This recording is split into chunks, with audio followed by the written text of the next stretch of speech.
Yes, बेटा start.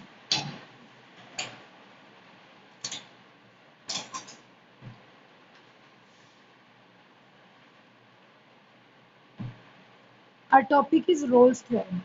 Rolle's theorem का मतलब क्या है? एक तो पहले ही आपको ये पता होना चाहिए कि रोल्स थ्योरम बनाई किसने थी.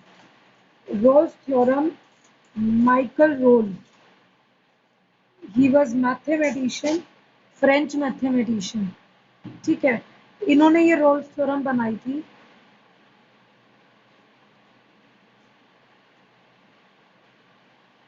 फ्रेंच मैथमेटिशियन था और उसने ये एग्जिस्टेंस दी थी, गारंटी की existence of extreme value in interior of close interval.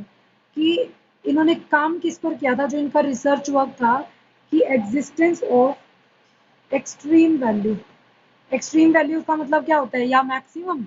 अब एक्सट्रीम को क्या बोलते हैं हम, जैसे कहते हैं ना हद हो गई किसी चीज की. एक्सट्रीम वैल्यूज मीन्स या तो बिल्कुल ही मिनिमम, कि इससे मिनिमम नहीं जा सकते, और या फिर बिल्कुल मैक्सिमम. कई बार हमें ना इस वर्ड का बहुत कंफ्यूजन रहता है और बच्चे गलत समझते हैं. Extreme doesn't means maximum.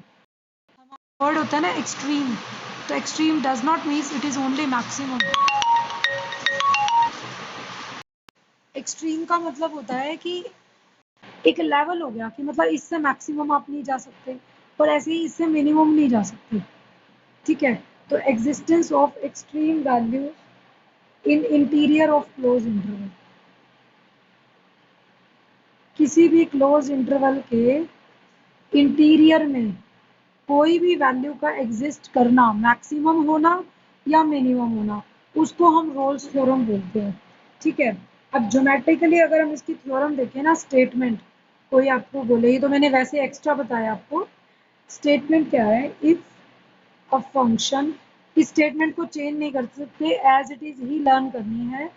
F X is such that, क्योंकि जब किसी की रिसर्च होती है, ठीक है, हम आपको ये नहीं कहते क्रैमिंग करो क्वेश्चन आंसर्स की, बट जो थ्योरम्स होती हैं ना, वो किसी ने रिसर्च वर्क किया होता है और उन्हीं कंडीशंस के अंडर किया होता है. तो we are not allowed to change some conditions, तो हम कुछ कर नहीं सकते उसमें. If a function F X is such that, number one, वो फंक्शन कॉन्टिन्यूस होना चाहिए. ठीक है, कॉन्टिन्यूस इन क्लोज्ड इंटरवल.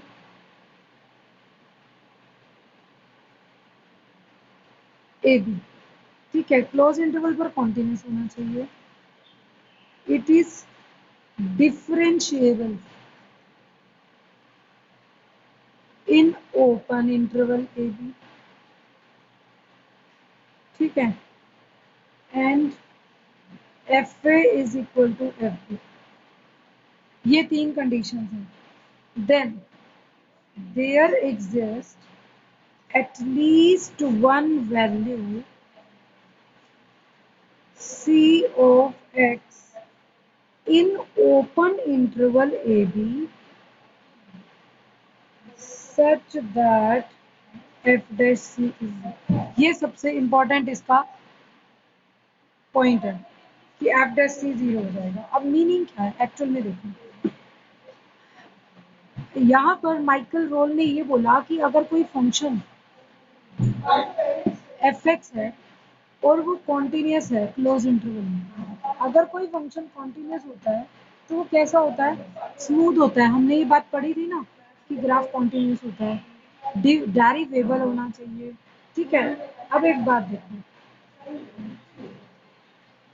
हमने बोला एक फंक्शन स्मूथ है, यहाँ पर ए है, यहाँ पर बी है. ठीक है, फंक्शन कॉन्टिन्यूस है, तो मान लो यहाँ से स्टार्ट हो रहा है, तो ए पर इसकी वैल्यू कितनी हो गई, एफ ए. हम क्या करते हैं, हर पॉइंट पर ग्राफ में उसका एक एफ ए आता है ना, ये एक्स एक्सिस होती है, ये वाई एक्सिस होती है. तो अगर ए वैल्यू पुट करेंगे यहाँ पर, तो कोई आंसर भी आएगा, उस आंसर का नाम एफ ए हो गया. जैसे आप कहते हो F X is x square, तो जब आप एक्स की जगह वन पुट करते हो तो आंसर वन आता है, लेकिन टू पुट करते हो तो टू का स्क्वायर क्या आता है, फोर आता है. तो ऐसे ही हर पॉइंट ए के लिए कोई एफ ए होगा, उसकी इमेज. तो हमने कहा कि ये ग्राफ कॉन्टिन्यूस है, ब्रेक नहीं है.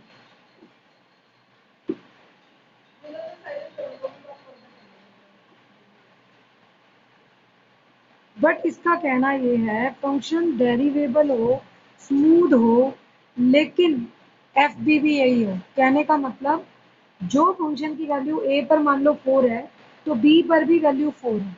उधर से कह रहा है कि फंक्शन कॉन्टिन्यूस हो। अब कॉन्टिन्यूस ग्राफ तो या इंक्रीजिंग या डिक्रीजिंग होता है, तो ग्राफ तो आपका कभी बढ़ रहा है कभी घट रहा है, और आप कह रहे हो कि वापस बी पर आ जाए।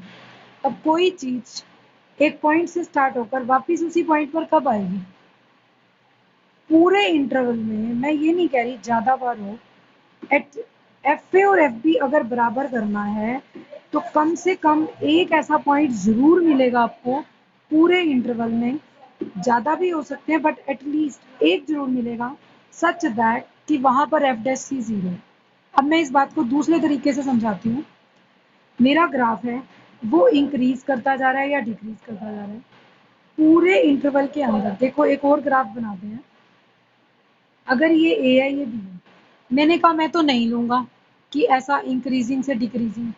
तो आप ग्राफ को ना इंक्रीज करते जाओ करते जाओ करते जाओ करते जाओ। क्या ऐसा हुआ कि जो ए पर वैल्यू थी और जो बी पर है सेम है? नहीं, एफ ए और एफ बी तो अलग अलग हो गई ना। सेम कब बनेंगी?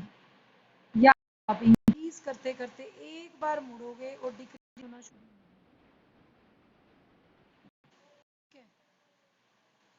या तो हम इंक्रीज करते करते एक बार मुड़ेंगे, या फिर ग्राफ डिक्रीजिंग का था तो घटते घटते एक बार तो मुझे वापस बढ़ना पड़ेगा ना उस लेवल तक। मान लो आंसर 2 है, 2 से 1 हुआ, 1 से 0 हुआ, 0 से -2 हुआ, -3 हुआ। अब अगर आंसर 2 था और वापस 2 लाना है तो -3 से मुझे क्या करना पड़ेगा? वापस इंक्रीज होना पड़ेगा ना, ताकि मेरा एफ ए और एफ बी बराबर आ जाए। तो एक बात तो क्लियर होगी, कम से कम एक बार तो उसको मुड़ना ही पड़ेगा। अब जहां ग्राफ मुड़ता है, टर्न पॉइंट लेता है, वहां पे सबसे इंपॉर्टेंट बात होती है। देखो ग्राफ के हर पॉइंट पे टेंजेंट ड्रॉ करके देख लो। टेंजेंट क्या होती है? इसके नीचे एंगल थीटा बनाती है। हर पॉइंट पे टेंजेंट ड्रॉ करनी है। ग्राफ के ग्राफ के हर पॉइंट पर टेंजेंट ड्रॉ करना है।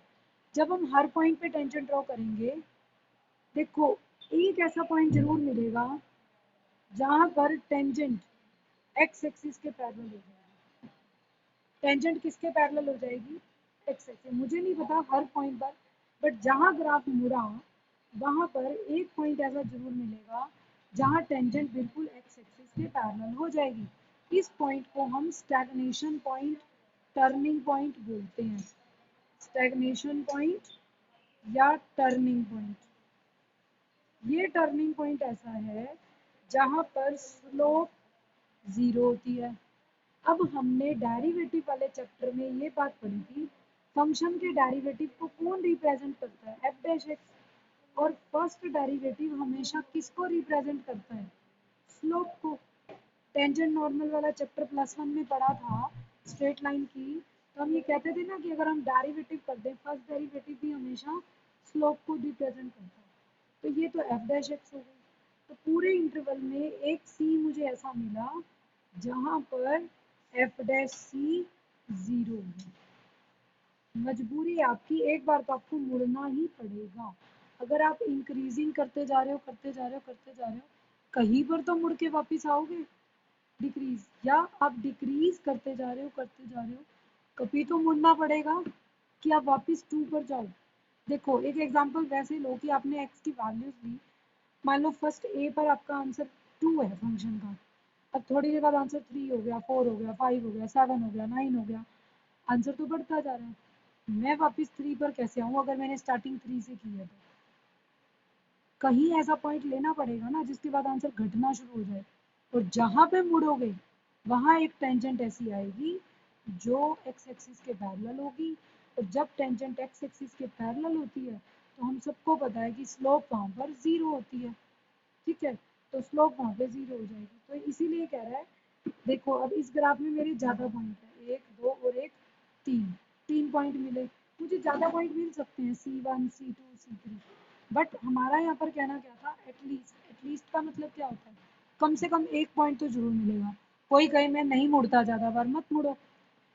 एक बार तो आपको इंक्रीजिंग से वापस उसी पॉइंट पे पहुंचने के लिए डिक्रीजिंग होना पड़ेगा, और डिक्रीजिंग अगर हो रहे हो तो वापस इंक्रीज होना पड़ेगा उसी लेवल पे आने के लिए।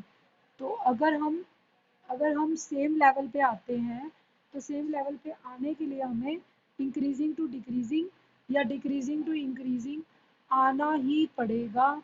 ये हमारी कंपल्शन है। जो इस बात को लर्न कर लेगा उसको ये थ्योरम समझ आ जाएगी कि एक फंक्शन कॉन्टिन्यूस था। मैंने कॉन्टिन्यूस क्यों लिया? क्योंकि गैप जरूरी है, नहीं है। अगर ये स्मूथ ना होता तो क्या होता? देखो, क्यों मैं रोल्स की तीनों कंडीशंस को कंपलसरी करके दिखाती हूँ। मैंने रोल की कंडीशन हटाई पहली। अगर हमने सोचा F X is not continuous, अगर फंक्शन कॉन्टिन्यूस ना होगा तो क्या होगा?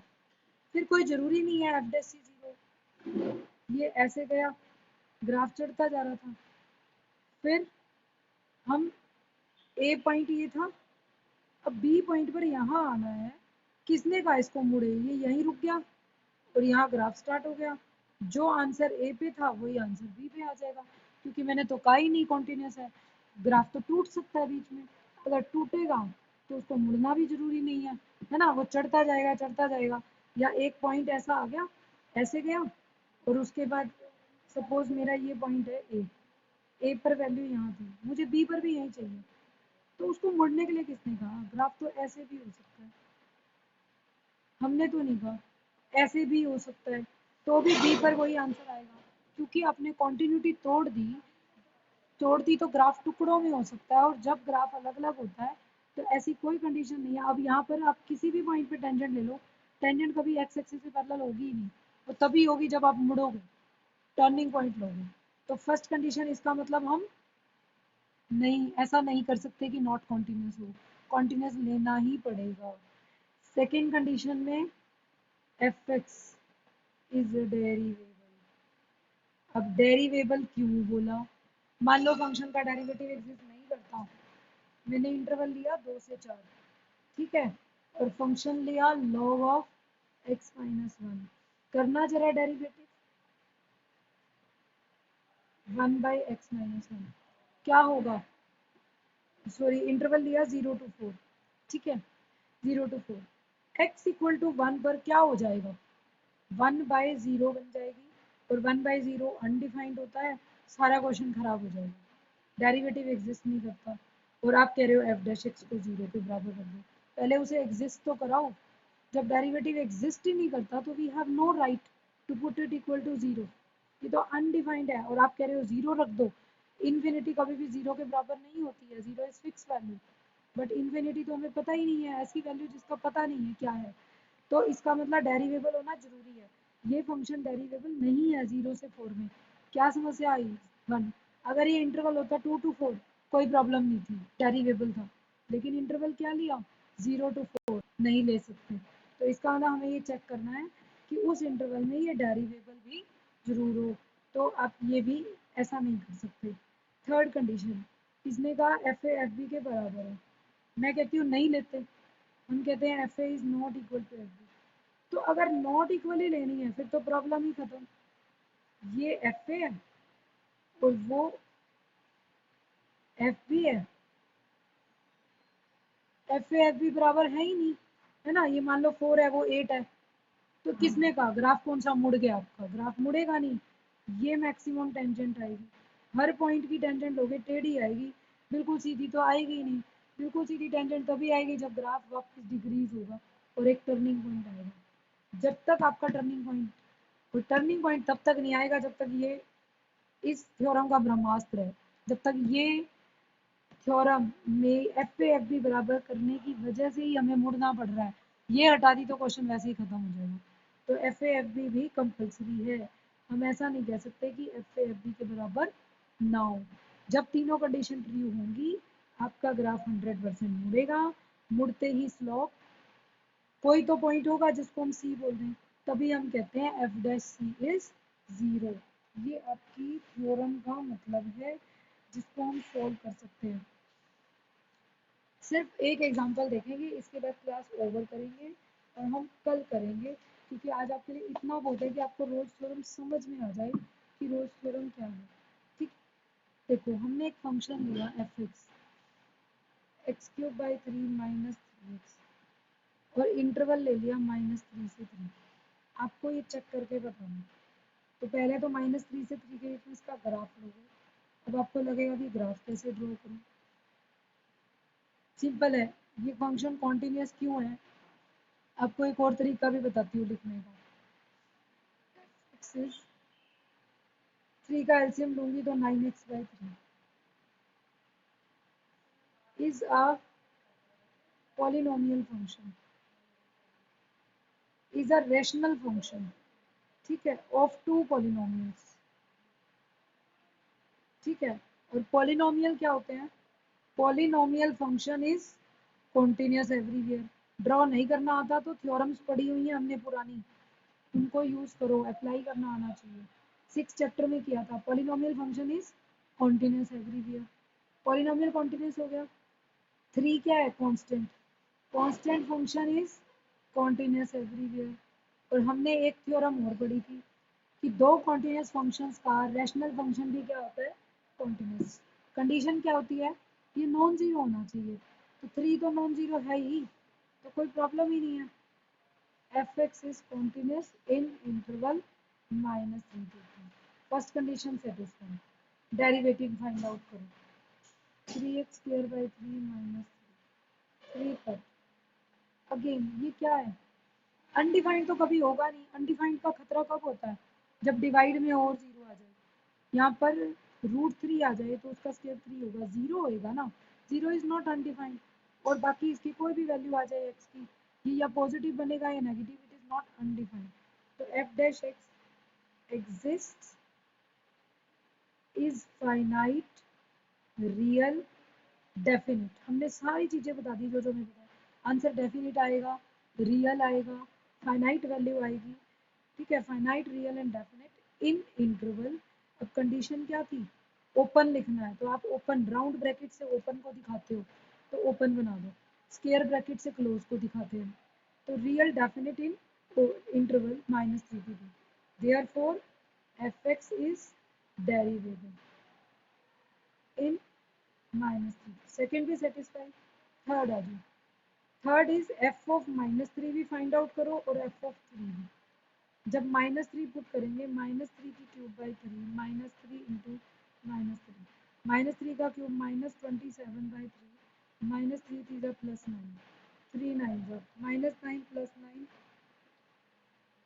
0, 3 क्यूब 27/3 -3 इंटू 3 9 -9 अगेन 0। तो f ऑफ -3, ये दो पॉइंट्स होते हैं ना जो आपकी, इन पर चेक करते हैं, एंड f ऑफ 3 दोनों ही 0 हैं। तो मेरा टारगेट तो क्या था, एफ ए एफ बी के बराबर हो जाए। 10 क्या लिखेंगे, fx satisfies all three conditions of Rolle's theorem, all three conditions, so therefore अब क्या लिखेंगे, 10 x क्या था, x² -1, 10 there exist at least one c belonging to, c होगा -3 और 3 के बीच में, such that f' c is 0। f' क्या होगा, अगर f' ये है तो x को c से लिख, c² -3 0, c² is equal to 3, ये क्या बनेगा, c² इज इक्वल टू 3, तो c इज √3 प्लस माइनस। अब आपको ये चेक करना होता है, अगर ये जो c आया ये इस इंटरवल के अंदर है तो आपकी थ्योरम वेरीफाई हो गई, अदरवाइज हम लिखेंगे Rolle's theorem is not verified. अब -√3 और √3 दोनों ही बिलोंग करते हैं -3 और 3 के बीच। √3 की वैल्यू क्या होती है, 1.732, तो 1.732 तो 3 से कम है, अंदर रहेगा, और -1.732 भी -3 से पहले आएगा, तो दोनों बिलोंग करते हैं। अगर एक भी बिलोंग कर जाए तो भी वेरीफाई होगा, ये तो बाई चांस हो गया आपके दोनों कर रहे हैं, अगर एक गलत हो जाए कोई प्रॉब्लम नहीं है, एक जरूर वेरीफाई करो। तो 10 hence Rolle's theorem is verified. ये क्वेश्चन आता है 4 नंबर में को सॉल्व करने के लिए, कि आपको शो करना होता है, वेरीफाई करके दिखाओ रोल्स थ्योरम। तो आज आप इसके क्वेश्चन करके प्रैक्टिस कर लेना रोल्स थ्योरम कैसे करनी है।